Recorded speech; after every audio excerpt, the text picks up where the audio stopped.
ایک شخص نے 4 एकड़ زمین بیچی, دوسرے نے خریدی. جس نے بیچی وہ کسان نہیں تھا, کوئی اور کام کرتا تھا. اس نے کہا میرے پاس فارغ ہے, میں تو کاشتکاری نہیں کرتا, تو ایک کسان نے خرید لی. توجہ ہے میری بات پر. وہ کسان ہل چلا رہا تھا, پہلے دن ہل چلایا تو اس کھیت کے اندر سے خزانہ نکل آیا. کھیت سے خزانہ کس کا ہے یہ جی بھائی جی دی سڑک لنگ جائے نا, وہ آندا ہے ہن میں دیڑی نہیں, تسی بیانہ واپس لو. تو سڑک گزر گئی ہے, مجھے تو پتہ ہی اب چلا ہے کہ یہاں ہاؤسنگ سوسائٹی آنے والی, میں تو نہیں دیتا ہی, رکھ لے. آپ کیا نکل آیا؟ ہیرے جواہرات چاندی لال نکلا ہے. اب اٹھا کے نا وہ شخص نکلا ہے, وہ رکھ لیتا, سنبھال لیتا, کیا ضرورت تھی, ویسے بھی لوگ تو پیسے بتاتے ہی نہیں کتنے. اٹھا کے نا وہ خزانہ, تو جس نے بیچے تھے اس کے گھر چلا گیا. کہنے لگا میں نے زمین خریدی تھی, خزانہ نہیں خریدا تھا, تیرا ہے, تو لے لے, تیرا ہے, رکھ لے. وہ بھی صحابی رسول ہے. میرے نبی نے دنیا کی محبت کھینچ ڈالی ہے دلوں سے. وہ کیا کہنے لگے میں نے تو 4 एकड़ سے بڑی مشکل جان چھڑائی ہے, تو اب پھر دولت لے کے آ گیا ہے. اس نے کہا یہ تیرا ہے, تو ہی رکھ, میں نے زمین بیچی تھی تو جو اس کے اندر تھا وہ سارا ہی تیرا ہے, بیچ ڈالا تھا. کہنے لگا نا میں نے زمین خریدی ہے, خزانہ نہیں خریدا. وہ کہنے لگا لا بھائی, میں نے تو ہر شے بیچ دی ہے, اس میں سے پھل اگے, پھول نکلے, وہ سارے. جاگ رہے آپ لوگ؟ آنکھوں ہے ہی کم جاگن والا ہے, یہ ہوتا ہی نہیں. یہ عجیب معاملہ ہے نا جی. یہ فرشتے ہیں جو دنیا میں بستے تھے, یہ انسان تھے جن کو فرشتے بھی دروازے کھول کے دیکھتے تھے یہ کیسے انسان ہے. اب مقدمہ حضرت عمر کے پاس آ گیا. توجہ ہے میری بات پر. حضرت عمر فاروق کے پاس آیا. حضرت عمر فاروق نے دونوں کی بات سنی, تو جس نے بیچی تھی اس سے کہنے لگے پرانے مالک سے, چل یار تو لے لے, مجھے لگتا ہے کہ تیرے ہی ہیں, تیرے بڑوں نے دبائے ہوں گے, تو نہیں نکال سکتا, تو ہے تو وراثت تیری بنتی ہے نا, رکھ لے. کہنے لگا عمر آپ کیا سرائی کر رہے ہیں, اگر یہ بات غلط ثابت ہو گئی اور قیامت میں مجھے اس خزانے کا حساب دینا پڑا تو آپ میرے ساتھ اٹھیں گے نا, میرا بوجھ اٹھائیں گے نا؟ حضرت عمر کہنے لگے جی میں کوئی نہیں اٹھاتا, میں تیرا بوجھ. اب وہ جس کو بیچا تھا, حضرت عمر کہنے لگے بھائی اس نے تو تجھے دے دیا تھا, اب تیرا ہے تو رکھ لے. کہنے لگا عمر آپ قیاس کر رہے ہیں, آپ قیاس کر رہے ہیں, اگر قیامت والے دن میں پھنس گیا تو میں آپ کا نام لے لوں اللہ کی بارگاہ میں. حضرت فاروق اعظم نے نا سر پکڑ لیا, فرمایا میں فیصلہ ہی نہیں کرتا, تم حضرت ابی بن کعب کے پاس جاؤ رضی اللہ ہو. حضرت ابی بن کعب کے پاس آئے اور آ کے ان دونوں نے کہا حضرت جی ہمارا ایک کیس الجھ گیا ہے. فرمایا وہ کیا؟ وہ صحابہ تھے جن کی ہر صبح عید ہوتی تھی, خدا کا قرب حاصل تھا, نبی کی دید ہوتی تھی. حضرت ہمارا کیس الجھ گیا, حضرت عمر سے فیصلہ نہیں ہوا, آپ مہربانی. فرمانے لگے وہ کون سا کیس ہے جو عمر فاروق سے فیصلہ نہیں ہوا, وہ کون سا کیس ہے؟ کہ حضرت جی یہ معاملہ ہے. توجہ ہے میری بات پر. یہ والا معاملہ ہے کہ اس نے بیچی ہے جگہ, میں نے خریدی ہے, اب خزانہ نکل آیا, میں کہتا ہوں تیرا ہے, یہ کہتا ہے نہیں تیرا, میرا میری نہیں. جی یہ کون سا دور ہے؟ بولے نا وہ کون سا دور تھا؟ خیر الناس من ینفع الناس, لوگوں میں بہتر وہ جو لوگوں کے لیے نفع بخش. یہ کہتا ہے خزانہ تیرا ہے, میں کہتا ہوں نہیں, تو کون سا دور ہو گیا؟ تیرا تیری کا. حضرت سیدنا ابی بن کعب رضی اللہ تعالیٰ عنہ نے سر جھکا لیا, کہنے لگے میں فیصلہ کیا کروں, میں بہت بڑا قاضی ہوں, پر یہاں میں بھی الجھ گیا ہوں. اب فیصلہ سنو, خوبصورت فیصلہ. حضرت ابی بن کعب اس سے پوچھتے ہیں بیچنے والے سے تیرے بچے کتنے؟ کہنے لگا جوان بیٹا ہے.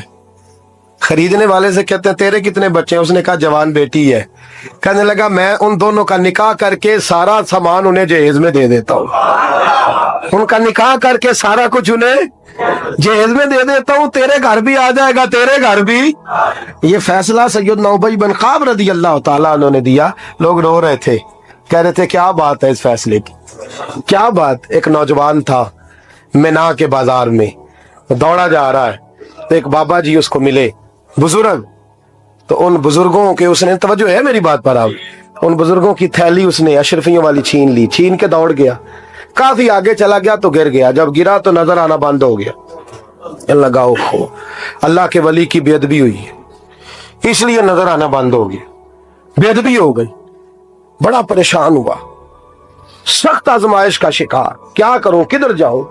جب بڑی سخت تکلیف کے اندر وہ گرفتار ہوا تو लोगों से कहने लगा मेहरबानी करो मुझे बाबा जी से माफी ले दो, गिरा जो उनकी निगाह से वो संभल नहीं सकता। अल्लाह वालों की बेअदबी अल्लाह को बड़ी नापसंद है, अल्लाह वालों की बेअदबी अल्लाह को बड़ी नापसंद है, इससे जरूर बचें। अल्लाह ताला हमें बचने की तौफीक अता फरमाए। पकड़ के बाबा जी के पास लाए, बाबा जी माफ कर दें, आपकी वजह से आंखें चलेंगी। बाबा जी कहने लगे नहीं, मैंने तो बद्दुआ दी नहीं। तो वो कैसे? कहने लगे मेरे साथ जब कोई मुसलमान ज्यादती करता है तो मैं फौरन ही माफ कर देता। कहा जी मेरे लिए दुआ कर दें। दुआ की, बाबा जी की आंखें ठीक, बाबा जी ने दुआ की, नौजवान की आंखें सही हो गई। लोग चले गए तो वो नौजवान करीब बैठ गया, कहने लगा बुजुर्गो आपने जो कहा मैंने मान लिया, पर एक बात मेरी समझ में नहीं आई। अब वो क्या? आप कहते हैं मेरे साथ कोई मुसलमान भी ज्यादती करता मैं फौरन माफ कर देता हूँ। फौरन तो माफी दी जाती नहीं, दी जा सकती नहीं, थोड़ी देर तो बंदे के दिल को तकलीफ रहती है। आपने जो नहीं ना बात, लोग बारीकी में जाते हैं ना बहुत सारे। कहा जनाब बंदे के दिल में थोड़ी देर तो तकलीफ है, भाई कोई लड़ाई हो जाए तो कहते हैं अभी नहीं मैंने जाना, जरा बात ठंडी हो जाएगी तो फिर, अभी तो बड़ी चोटें लगी हैं, बड़ा मसला बना है। ये शौरी तौर पे लोग ऐसा करते हैं। कहा फौरन कैसे आपने माफ कर दिया?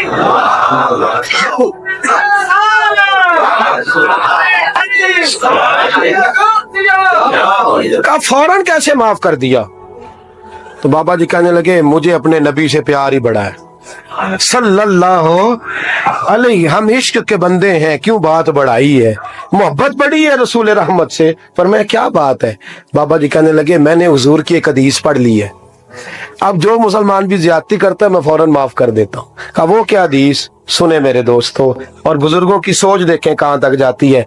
और बुजुर्ग कहने लगे अल्लाह के रसूल सल्लल्लाहु अलैहि वसल्लम ने फरमाया है कि जब तक मेरे सारे उम्मती जन्नत में नहीं जाएंगे मैं भी नहीं जाऊंगा, जब तक सारे नहीं जाएंगे मैं भी।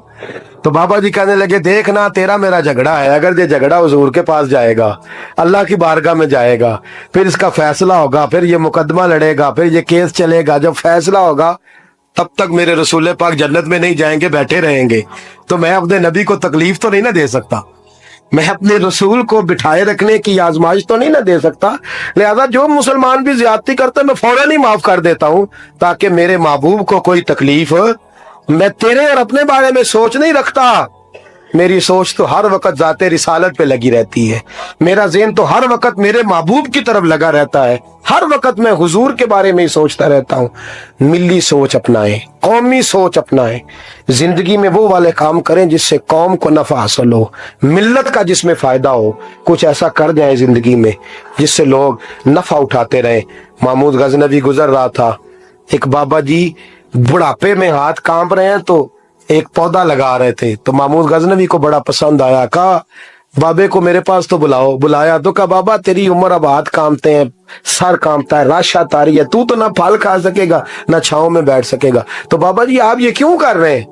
बाबा जी कहने लगे चलो मैं नहीं फल खाऊंगा, मेरे पोते तो खाएंगे ना। बच्चे तो महमूद को बात बड़ी पसंद आई, उसने बाबा जी को एक अशरफियों की थैली इनाम में दे दी। कहा तेरी सोच बड़ी कौमी है, बड़ी है। तो बाबा जी मुस्कुरा के कहने लगे बादशाह तू अभी अभी कह रहा था कि ना तू फल खाएगा ना छांव में बैठेगा, अल्लाह ने मुझे फल भी दे दिया है, छांव भी दे दी है। अभी देखे ना, अभी मैंने काम किया, नहीं तो अल्लाह ने सारा कुछ पहले दे दिया है। बादशाह और राजी हुआ, उसने एक थैली और दी। तो बाबा जी मुस्कुरा के कहने लगे देख मेरे इखलास में अल्लाह ने कितना फजल किया है, लोगों के बाग में साल में एक दफा फल लगता है, मेरे बाग में 2 दफा लग गया। तू खैर खाई का ज़हन बना, लोगों के बारे में सोच, कौमी और मिली ज़हन बना, बड़ा ज़हन बना, बड़ी सोच बना, वो वाला काम कर जिससे ज्यादा लोगों को फायदा हो, ज्यादा लोगों का नफा हो, वो वाला काम कर। कौमी मिली मिल्लत इस्लामिया की सोच बना, आलम इस्लाम की बात कर, मुसलमान का भला कर, अपने वतन का भला कर, अपनी मिल्लत के बारे में सोच। जब तू ये काम करेगा तो अल्लाह तुझे वसाइल भी बड़े ही अता फरमाएगा, अल्लाह तबारक व तआला तेरे लिए रहमतों के दरवाजे भी ज्यादा ही खोलेगा। तो फरमाया जमीन में वो कायम रहेगा जो लोगों का भला करेगा, दूसरों के बारे में सोचेगा, वही दुनिया में जिंदा रहते हैं जो लोगों के लिए नफा बख्श बन जाते हैं। जो जात की बात करते हैं वो बड़ी जल्दी फना हो जाते हैं। दूसरों की बात कर, तू हमेशा रहेगा, तू बाकी रहेगा, तू कायम रहेगा, تو ہمیشہ صبح قیامت تک تیرا نام جپا رہے گا۔ میرے اعلیٰ حضرت فرماتے ہیں بے نشانوں کا نشان مٹتا نہیں، مٹتے مٹتے بھی نام ہو ہی جائے گا۔ ہمیشہ مدحت خیر الانام میں گزرے۔